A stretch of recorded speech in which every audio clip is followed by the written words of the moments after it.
The Resolution is the third song on the album that's from our high school days. Mm-hmm. But it was the last song we wrote together before the end of high school. Right. And we placed it very humorously after the last one, after It's Our Lot. It's one of the most upbeat and sort of simple, romantic kind of songs to come after that, and we just thought it was funny. You got to play Small somewhere. It's like, wouldn't it be funny if you went from that to that? I wrote this song after I broke up with my girlfriend, eventually wife, in high school, and I almost immediately realized it was a mistake.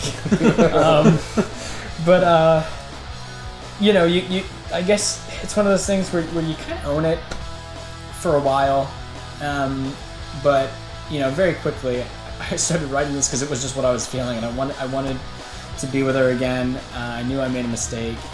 And I was dealing with things that wouldn't be diagnosed for another 8 years. This is unhealthy, logical thinking.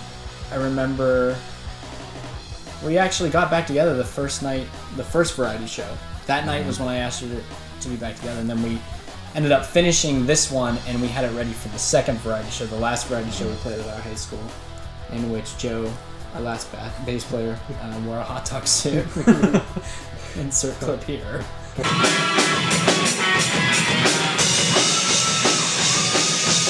I will never be able to think of this song without thinking of Joe in a hot dog suit. Do it. It's just the way it should be. I do remember that we in the super sketchy demo we recorded, we took to our prom and had the prom DJ play this song. Oh yeah, because obviously prom. Yeah, because I went to prom with my wife. Yeah, we played it. We had it played for her. Yep. Yeah. That demo. Yeah.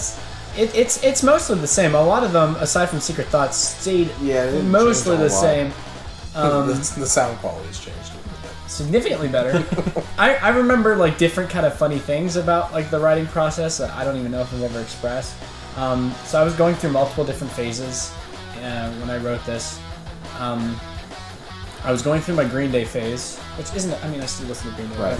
But I was hitting Green Day hard for the first time, and you know, especially a lot of their early stuff, they have the tendency of being graphic and being gross. I think it was just like a gross out era, and you have stuff like Geek Stink Breath and stuff like that. Where like I think the video is one of them getting their tooth pulled. That's so punk rock.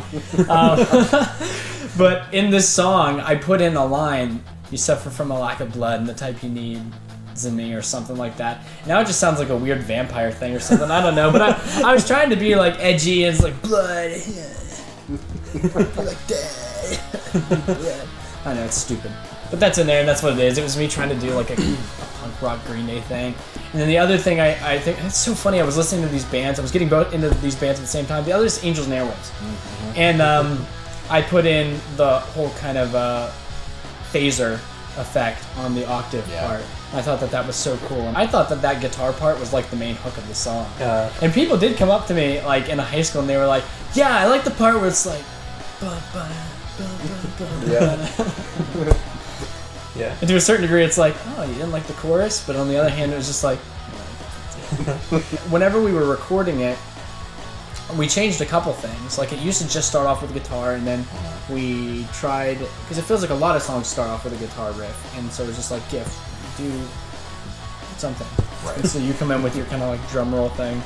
Another thing I remember happening after we started recording was, I think I was listening to our mixes and I was hearing something that wasn't intentionally there, but it was kind of like some sort of feedback or something from your drums, or somehow your drums got out of sync, and during that octave, bam, bam, bam, bam, bam, banana, I was getting whoop, whoop, whoop, from like a really like low cut or whatever. Really like the kick drum, we like broke in a separate track, got like, we copied and pasted something or it got shifted. I forget what we did exactly, or imported from somewhere else. And it didn't get moved with the rest of the song. Yeah. And then it was like just off timing, like random like kick drum noises in the middle. You're like, that sounds great. Yeah, it happened to work because it was just works really well. That particular track we had on a really low frequency exclusively, and so it just kind of sounded like a heartbeat. And I remember talking to you guys, I was like, hey, I think we should just intentionally put that in all the spots where we play the octave breakdown. And sounds good. Yeah, I like that. Yeah. Sometimes mistakes work out. Yeah. Much like marrying your high school sweetheart after being a complete nut idiot. Sometimes it just works. It just works, folks.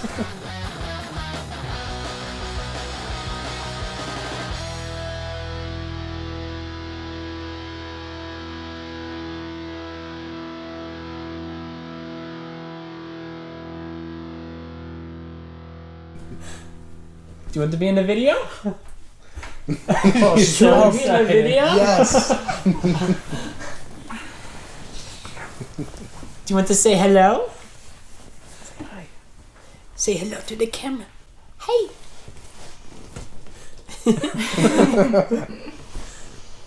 Where's your tummy? Where's your belly? Are you shy now? Talia, where's your belly? Where's your belly, Talia? What sound does a lion make?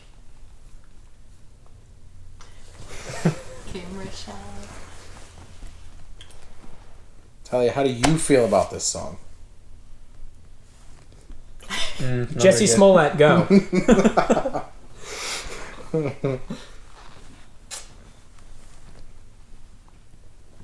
You're the unofficial fourth member of Your Fractured Fairytale. By the way, polka dots look great on you, Talia.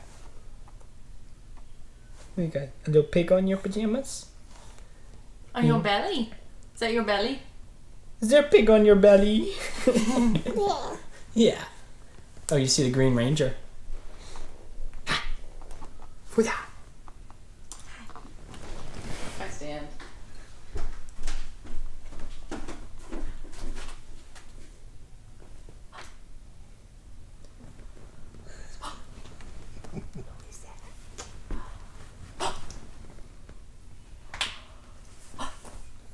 That was my knees cracking. I heard that. We're not 17 anymore. Nope. It's official.